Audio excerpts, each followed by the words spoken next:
This is 55 Factory, and we're at the Central London studios, our Central London studios, with Tahnee Lonsdale at the Imitate Modern Gallery, her show that is opening in a week and a half's time. I think I got all that out correctly. How are you doing? I'm good, thank you. Yes, just revving up for my show. It's a bit nerve-wracking, but I'm feeling quite prepared. You've done a few shows now. Does it get easier, or does it just get even more nerve-wracking? I think it gets harder because you have to try and better the last show, and I think there's more pressure every time. Yeah. So I feel a little bit more nervous every time. Yeah. Okay then. Now the show you've put together now, you've kind of split how you've worked on it at home and in your new studio. Sci-fi landscapes scattered with living room objects. Obviously this comes from your home life. How is it working at home doing this body of work? Well, I did the first half of the collection at home after I had my son, and it was tricky. It was sort of art mixed in with domesticity and distractions, and trying to immerse myself in the themes of my work, of religion and faith and the afterlife and mundane themes like death, mixed in with having the kids coming and clawing at me all day. So the work very much reflects that. There's lots of household objects, and it's all clustered together and cramped, and I was, that just reflects the feeling I had when I was making the work.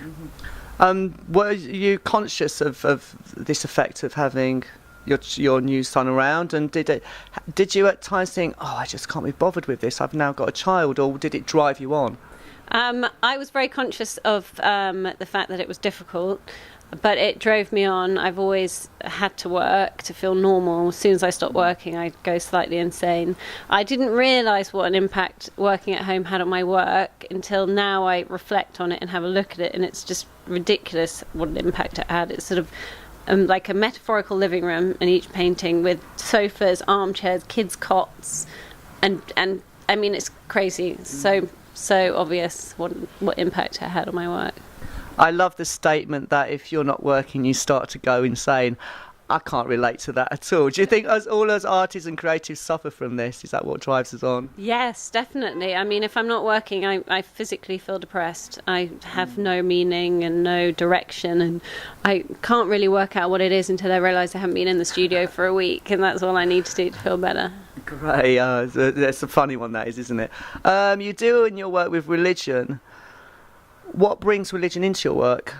Well, I'm not a religious person, but I mean, a few years back, I experienced from the people around me this feeling of like not having faith, and the fear it put into you because you didn't know what happened yet, and it kind of freaked a lot of people out. So I started painting sort of my idea of what heaven would be in the afterlife, and it kind of escalated to this sort of, themes of religion and, almost sci-fi, which is the opposite of religion, in my work, and it became a massive rolling theme, and it's come into my new collection as well, but it's kind of expanded to something even larger, which is our existence and whether we really exist, and what is reality, that kind of thing. So big themes, but interesting. Now, you took the rest of your work out of your home life and into a studio, and what was the difference in this and reflected in the work? Well, it was a lot bigger, my new studio, so the canvases got bigger. They became less personal, more ambiguous, more free-flowing. The themes became less domestic. There was references and inspiration from artists like Matisse and Bacon. Things became a lot less personal, and I started focusing on our existence as a whole rather than my personal experience with religion and faith. And would you say you felt freer being out of home and in your studio, but did you prefer being at home and the personality you had with the work? How did that work come across? Well, I much prefer having my studio. I can go home to my kids in the evening. I feel that the work is a lot truer. I do like the work I did in my studio because it's very reflective of that time of my life, but I wouldn't go back there in a hurry. It was a difficult time for my work. Sure. What is the relationship of yourself to the work, especially being split down the middle? What would you say that is now on reflection of it kind of being finished now? Well, the work in my at home that I did in the loft is very personal. It's about my feelings about not knowing what happens next and not having religion in my life and being surrounded by people who felt the same, the anxiety that came with that.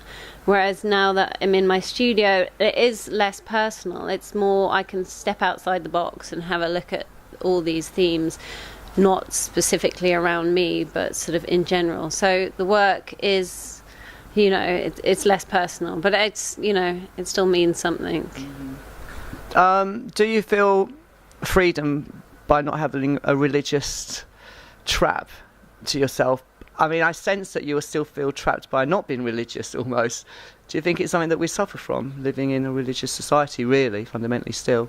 Yes. I mean, I have people near me who are very religious, very, you know, family members who are very religious, and I do sort of envy their conviction on the whole topic of religion and beliefs, but I wouldn't wish that upon myself. I'm happy having the freedom to believe what I want, and I certainly believe more than nothing happening after death. I just don't believe in a man in the clouds with a beard and a robe.